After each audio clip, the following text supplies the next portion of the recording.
Before we begin our journey tonight, a brief note. This episode of Sleepy Psychology is brought to you by the SAC Center, a leading telehealth clinic specializing in the testing and treatment of autism and ADHD. The SAC Center proudly serves all 50 states, bringing expert care directly to you wherever you are. To learn more about their comprehensive services and how they can help, please visit saccenter.com. Now settle into your most comfortable embrace, allowing the world outside to gently fade, like a distant whisper on the breeze. Let your body grow heavy, sinking into the soft support beneath you, and feel the quiet stillness of the evening gather around you. Tonight, we journey back to a warm summer in 1947, to a place where the vast blue skies of New Mexico met the stark, sweeping plains, near a quiet town called Roswell. We'll speak not of the grand narratives, but of the smaller human echoes of that extraordinary time, through the eyes and quiet experiences of those less celebrated, yet deeply impacted by what unfolded. Imagine, if you will, the early days of July in 1947. The air in New Mexico was hot and dry, the days long and sun-drenched, the nights cool and surprisingly clear, perfect for stargazing. Life in the Roswell area revolved around ranching, farming, and the formidable presence of the Roswell Army Airfield, a crucial base for the burgeoning atomic age. News traveled slower then, carried by radio waves and community gossip, creating a distinct rhythm of life that felt both isolated and connected.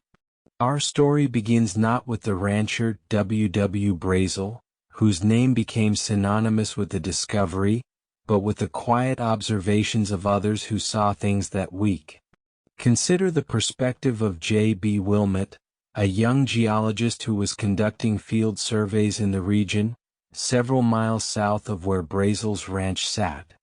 J.B. was accustomed to the vastness of the sky, the distant rumble of military aircraft, and the occasional glint of sunlight off something high above. But on the evening of July 2nd, as he was packing up his equipment, preparing for the long drive back to his camp, something caught his eye. It wasn't a plane that it was a faint, unusual streak of light, moving at an improbable speed, appearing to briefly flash and then vanish against the darkening horizon. It seemed to descend in an odd, almost tumbling trajectory, unlike anything he'd ever seen. He marked it down in his field notes as atmospheric anomaly, possibly meteor, a logical but unsatisfying explanation before going about his work. The sky was clear without clouds, and the streak was too persistent, too directional for a simple shooting star. He thought little more of it, dismissing it as some strange optical illusion, a trick of the fading light. Miles away, closer to the small town of Corona, was Frankie Rowe, a young girl of 11 years old who lived on her family's ranch. Frankie was out late that evening, enjoying the cool desert air, perhaps chasing fireflies or just looking up at the first stars. Suddenly, a brilliant flash illuminated the night sky, much brighter and longer lasting than lightning. Her dog whimpered, and she instinctively shielded her eyes. What followed was a low, distant thump, a sound that vibrated through the ground more than it echoed through the air. It wasn't the sharp crack of thunder, but a dull, heavy impact that seemed to come from far away, somewhere to the northwest. She ran inside, a little shaken, and told her parents, who, busy with evening chores, attributed it to a distant explosion, perhaps military practice or even a far-off tree falling. But Frankie knew, deep in her child's heart, that it felt different, somehow more profound, more singular. She felt a strange buzzing in her ears for a few minutes afterwards, a sensation she couldn't explain. The next morning, the pieces of something extraordinary began to reveal themselves. W. Brazel, the foreman of the Foster Ranch, woke to a landscape littered with strange debris. He wasn't the only one out and about on the morning of July 3rd. Mary Jo Rood, a ranch hand from a neighboring property, was out early checking fence lines, a daily ritual under the vast New Mexico sky. As she rode her horse, she came across a scattering of peculiar material. It was unlike any wreckage she'd ever seen from a crashed plane or a broken-down piece of farm equipment. The pieces were light, incredibly strong, and bafflingly resistant to bending or burning. She picked up a small, thin strip, about the size of her hand. It felt like aluminum foil, yet she couldn't crumple it. It would spring back to its original shape, perfectly smooth.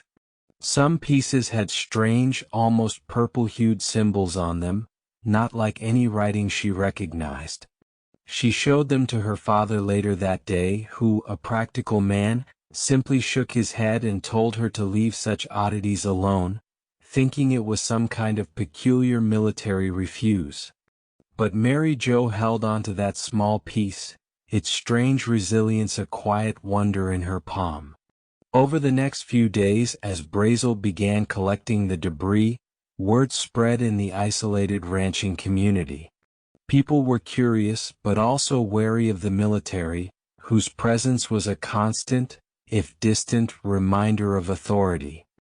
Deputy Sheriff Jesse Johnson, though not directly involved in the initial recovery, heard the whispers.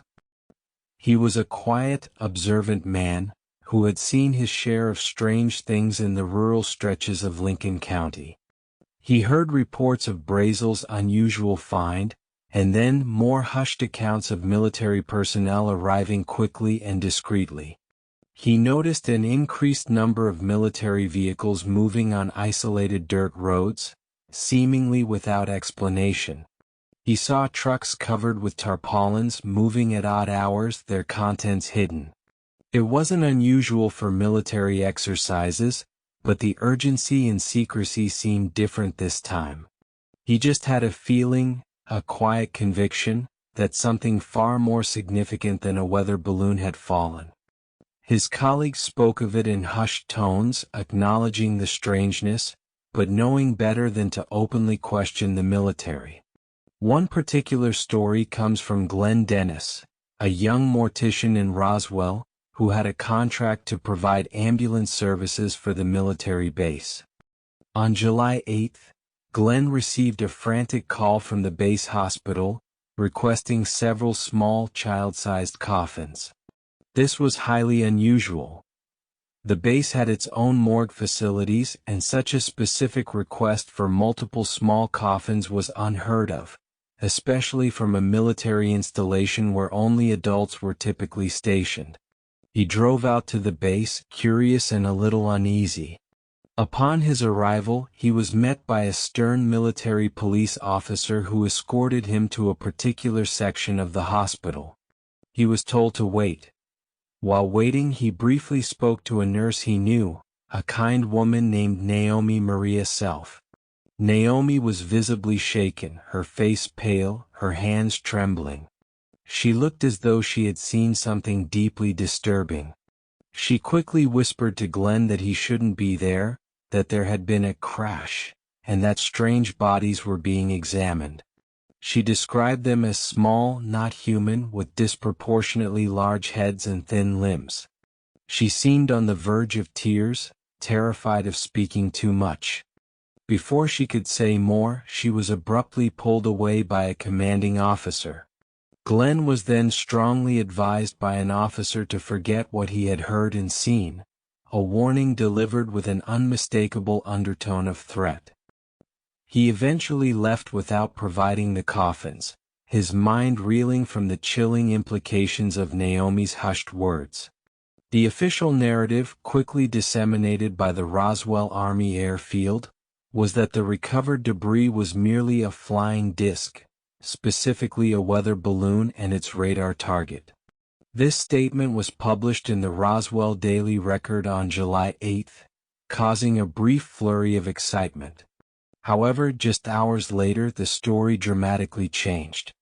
General Roger Ramey, commander of the 8th Air Force, held a press conference in Fort Worth, Texas, presenting what he claimed was the actual debris, a mangled mass of foil and balsa wood, clearly identifiable as a weather balloon. The initial flying disc claim was retracted, dismissed as a mistake, a misidentification. But for those who had seen the peculiar materials, like Mary Jo Rood with her indestructible foil, or heard the hushed whispers, like Deputy Johnson, or experienced the palpable fear of Naomi Maria Self and the strange request to Glenn Dennis, the official explanation felt hollow. They knew what they had seen or heard did not fit the neatly packaged narrative. Consider also the experience of PFC Sheridan Cavett, a member of the 509th Bomb Group at Roswell. While he was never a prominent figure in the public narrative, his duties placed him closer to the unfolding events than many. He was part of the perimeter security, tasked with preventing civilians from approaching the main crash site. He stood guard, witnessing the relentless activity of military personnel. He saw trucks arriving empty and leaving heavily laden, their beds obscured by tarpaulins, moving under strict guard. He observed the intense focus on collecting every last scrap of material, no matter how small. The military presence was overwhelming, far more than for a simple weather balloon crash. He noticed officers, higher ranking than usual for such an operation, directing traffic and ensuring absolute secrecy. He saw the grim, determined faces of his fellow soldiers, many of whom seemed as bewildered as he was by the true nature of their task. The air was thick with unspoken tension, a silent understanding among those present that what they were involved in was profoundly important and highly classified. The quiet understanding among the locals shifted over the years. Many were initially intimidated by the military's firm directives, by the quiet warnings not to speak of what they had seen.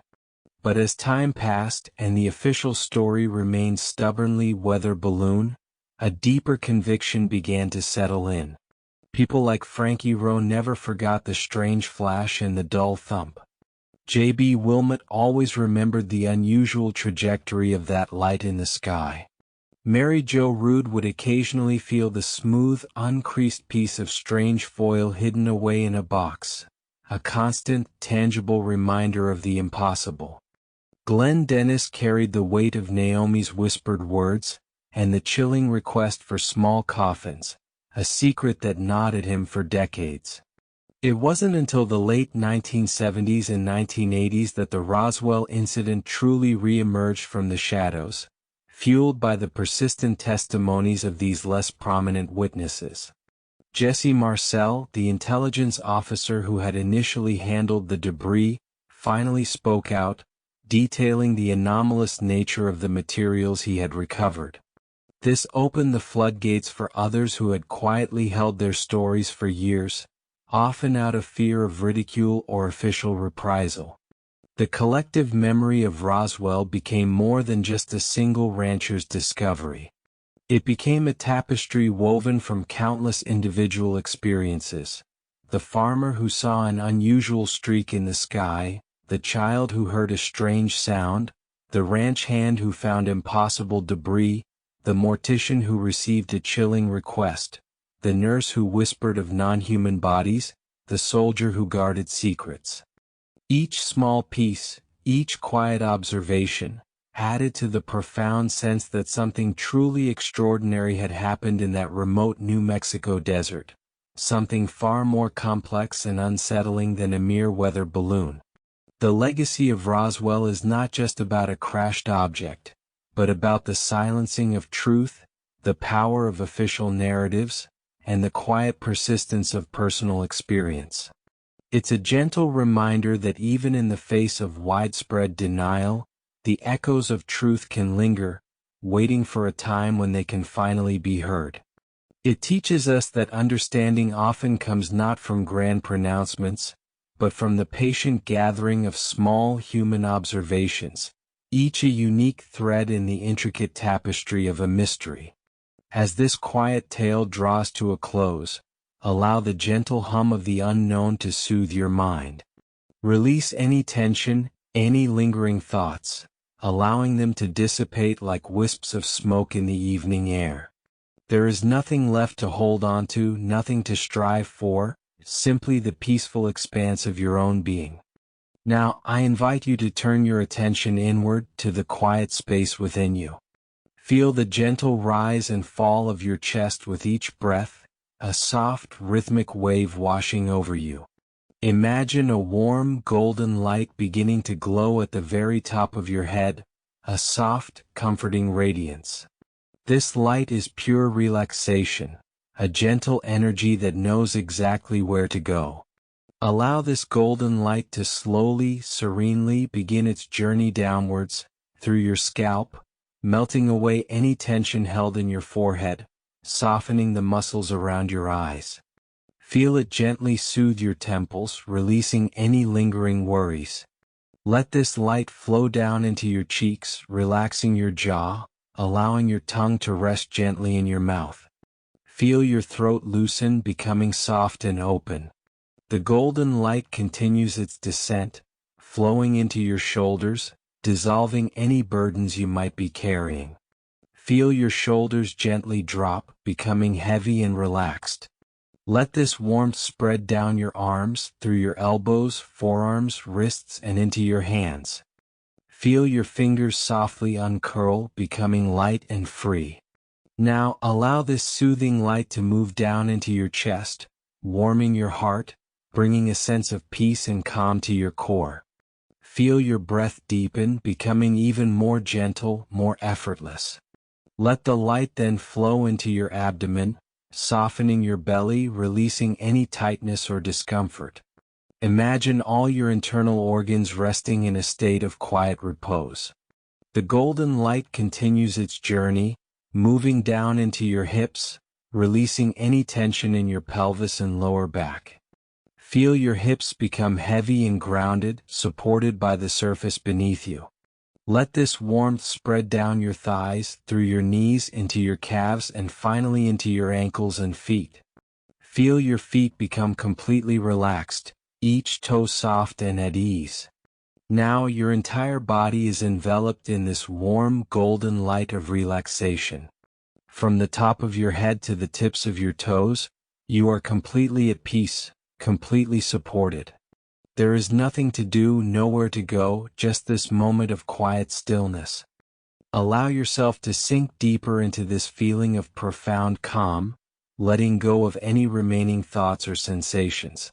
Just rest here, suspended in this peaceful state, cradled by the quiet darkness, surrounded by the gentle hum of the night. Sleep, like a soft, comforting blanket, is drawing near. Allow yourself to drift, to float, to surrender to its gentle embrace. You are safe, you are warm, and you are deeply at peace. Good night.